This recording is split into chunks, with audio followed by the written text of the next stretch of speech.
ఒక్కొక్క అధికారి ఒక్కొక్కటి అలవాటు చేస్తున్నారు. ఇదివరకేంటి బీఆర్ఎస్ ట్రాప్ తనేసేది. ఇప్పుడు తనే సజ్జనార్ ట్రాప్‌లో పడిందా? వాస్తవంగా క్రైము, మర్డరు, దొంగతనం, రేపు ఇట్లాంటి కేసులు ఏ నోటీస్ అక్కర్లా. వచ్చేసి మనల్ని పట్టుకెళ్ళి విచారించొచ్చు మన మీద ఆరోపణొస్తే. ఇది రూల్.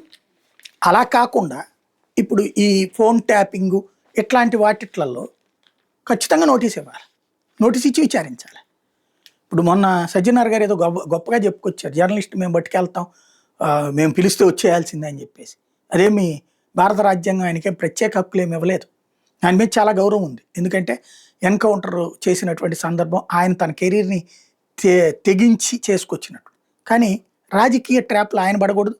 ఆయనకున్న ఆ లెగసీని రాజకీయాల కోసం ఇవ్వక్కర్లేదు. బాధ్యతగా మాట్లాడితే సరిపోతుంది.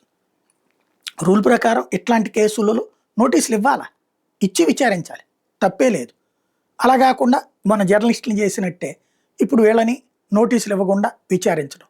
వీళ్ళు వెళ్తున్నారు, హరీష్ రావు, కేటీఆర్, సంతోష్ రావు అంటే ఒకటి అలవాటు చేసేస్తున్నారు. ఇకపైన మేము పిలిస్తే నువ్వు వచ్చేయాలి, నోటీస్ అక్కర్లేదు అన్నట్టు. ఈ సంప్రదాయం కంటిన్యూ అయితే భవిష్యత్తులో మేము జైల్లో వేస్తాం, తర్వాత నువ్వు బెయిల్ తెచ్చుకునే పరిస్థితికి వస్తాయి.